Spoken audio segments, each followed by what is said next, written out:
ক্ষমতা ছিল না।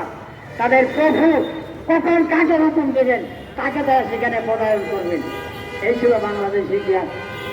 দীর্ঘ 15-16 বছর বাংলাদেশের সর্ববৃহৎ রাজনৈতিক দল বাংলাদেশ ক্ষমতায় ছিল। বাংলাদেশের স্রষ্টা শেখ মুজিবুর রহমান সাহেবের সুযোগ্য কন্যা শেখ হাসিনা দীর্ঘ 15-16 বছর ক্ষমতায় ছিলেন। তিনি ক্ষমতা দখল করে রেখেছিল। ওনার ধারণা ছিল যে ওনার বাবার দেশ, ওনার পরিবারের দেশ, গোটা বাংলাদেশের সমস্ত সম্পত্তি ওনাদের সম্পত্তি। আচ্ছা, এই খণ্ডকে পরে আসি, পানির কথার আগে বলে দিই। আপনারা জানেন, এর আগে আমাদের বক্তারা বলেছেন যে ভারত, আমাদের যতগুলি নদী আছে সমস্ত নদীগুলির উৎসব ভারত।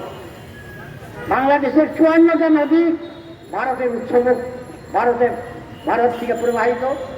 এই 54টা নদীতে মুখে তারা বাদ দিয়েছে এবং সর্ববৃহৎ এবং বিশ্বের বৃহত্তম বাঁধ ফারাক্কা বাঁধ দিয়েছে আমাদের পদ্মা যমুনা অনুদানে। ফারাক্কা বাঁধ দিয়ে বাংলাদেশের মানুষকে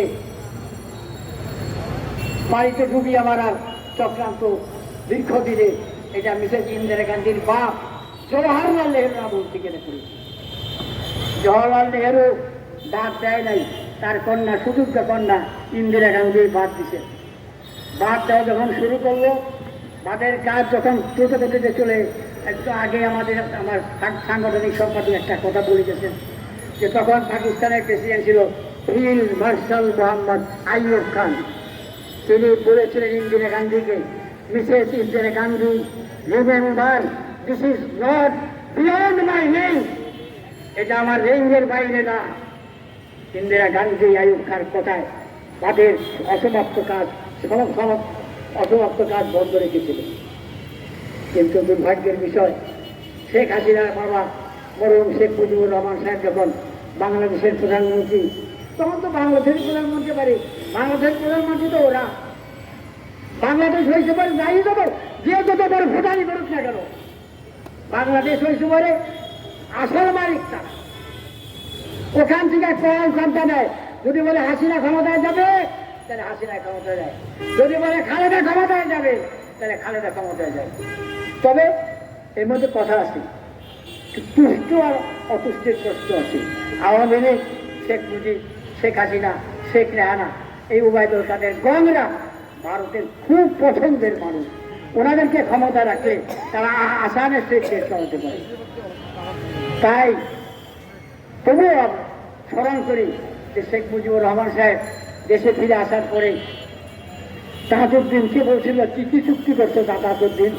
তাজউদ্দিন চুক্তি বলতে দেখাইলো, বললো, আরে তাজউদ্দিন সব শেষ করে দিস, কিছু বাকি রাখা চাই। I salute Sheikh Mujibur Rahman. শেখ মুজিবুর রহমান বুঝতে পেরেছে, এবং শেখ মুজিবুর রহমান বুঝতে পেরেছিলেন বলে শেখ মুজিবুর রহমানকে অসময় জীবন দিতে হয়েছে। জিয়াউর রহমান বুঝতে পেরেছিল বলে জিয়াউর রহমানকে জীবন দিতে হয়েছে। শেখ মুজিব জিয়ার মৃত্যুর পেছনে যে শক্তি, সে শক্তি কারা আপনারা জানেন। সেই শক্তি আমাদের মাথার উপরে। আজকে পরিষ্কারভাবে আমরা বলতে চাই, আমরা সেই শক্তির প্রভাব মুক্ত আসছি। আজকে বাংলাদেশের মানুষের জন্য সৌভাগ্যের বিষয় যে বাংলাদেশের রাষ্ট্র নায়ক হিসেবে যে ব্যক্তিটি এখন ছাত্র জনতা বেছে নিয়েছে, তিনি এমন একজন মানুষ যিনি সারা পৃথিবীতে সমাদৃত। পৃথিবীতে এমন কোনো দেশ নাই ডক্টর ইউনূসকে সমাদর না করে, ডক্টর ইউনূসকে সম্মান না করে। কিন্তু লক্ষ্য করবেন, এই ভুলে যায় না, এই 5ই আগস্টের আগ পর্যন্ত সেই ডক্টর মোহাম্মদ ইউনূসকে কত রকম না হেনস্থা করার চক্রান্ত উনি করেছিলেন। তার পরিণতি অকুল জাল হাঁটলো, অজাগাল বা দিব, ইন্দার বাতিরা কারা যাওকা, হক প্রতিষ্ঠিত হবে এবং বাতিল ধ্বংস হবে। 5ই আগস্ট সে বাতিল ধ্বংসপ্রাপ্ত হয়েছে। আল্লাহ লাখো কোটি শুকরিয়া। আবারও বলতে চাই, যারা ক্ষমতা আসার জন্য খুব ব্যস্ত হয়ে পড়েছেন, আরে ক্ষমতাটা আসবেনি, একটু সবুর করে আসে। এই জঞ্জাল পরিষ্কার হোক। যে জঞ্জাল তারা এখনো প্রতিটি জায়গায় তাদের প্রতিনিধি এখনো অবস্থা আছে। যতদিন পর্যন্ত এই প্রতিবোধককে সরানো না যাবে, ততদিন পর্যন্ত ক্ষমতায় দেওয়া ভালো কাজ করতে পারবেন না। অপেক্ষা করুন। সবর করলে মায়া ফলে, বুঝলেন? আমরা ভারতকে বলতে চাই, বাংলাদেশ মুসলিম লীগের তরফ থেকে, যে আপনার এই নির্বিরামে মানুষকে কষ্ট দেওয়ার নির্বিরামে পরিহার করুন, কারণ ন্যায় কাউকে ক্ষমা করে না। আমরা পরিষ্কার বলতে চাই। আর বর্তমান সরকারের উদ্দেশ্যে একটা কথা বলবো, যে নিশ্চয়ই ওনারা জানেন যে এখানে যারা আছেন, অনেক লয়ানিক ম্যান আছেন, আমেরিকার ভাটিতে একটা দেশ আছে মেক্সিকো। আমেরিকা যখন মেক্সিকোর পাড়ি আটকে দিয়েছিল, শুনেন, আন্তর্জাতিক আদালতে মেক্সিকো পানির প্রবাহের জন্য মামলা করেছিল। সেই মামলায় জিতে আমেরিকা মেক্সিকোকে সমস্ত পানি দিতে বাধ্য হয়েছে।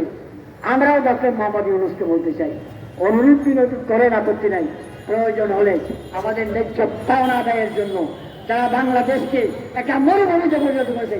এই বাংলাদেশে কাঁচামরিচ হয় না, চিটাঙে 1000 টাকা কাঁচামরিচ, টাকা 400 টাকা কাঁচামরিচ, পেঁয়াজ হয় না, আলু হয় না। কেন হয় না? কারণ বাংলাদেশকে একটা মরুভূমিতে পরিণত করেছে। এর থেকে আমরা মুক্তি চাই। যারা মুক্তি দিতে পারবেন তারা ক্ষমতায় আছেন। আমরা ক্ষমতার জন্য পাগল না। এই দেশ আমরা গড়েছি, যত বড় বড় দালাল, যত বড় ইমারত, ষড়যন্ত্র স্থাপনা সব আমরা করেছি।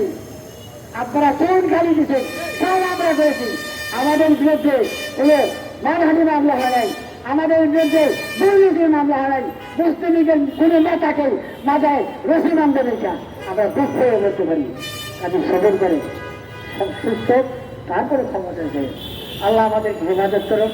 আর যারা নাকি বেঈমান তাদেরকে আল্লাহ ঈমান দেন। আমিন। ওয়া আখিরু দাওয়ানা আলহামদুলিল্লাহি রাব্বিল আলামিন। আসসালামু আলাইকুম ওয়া রাহমাতুল্লাহি ওয়া বারাকাতুহু।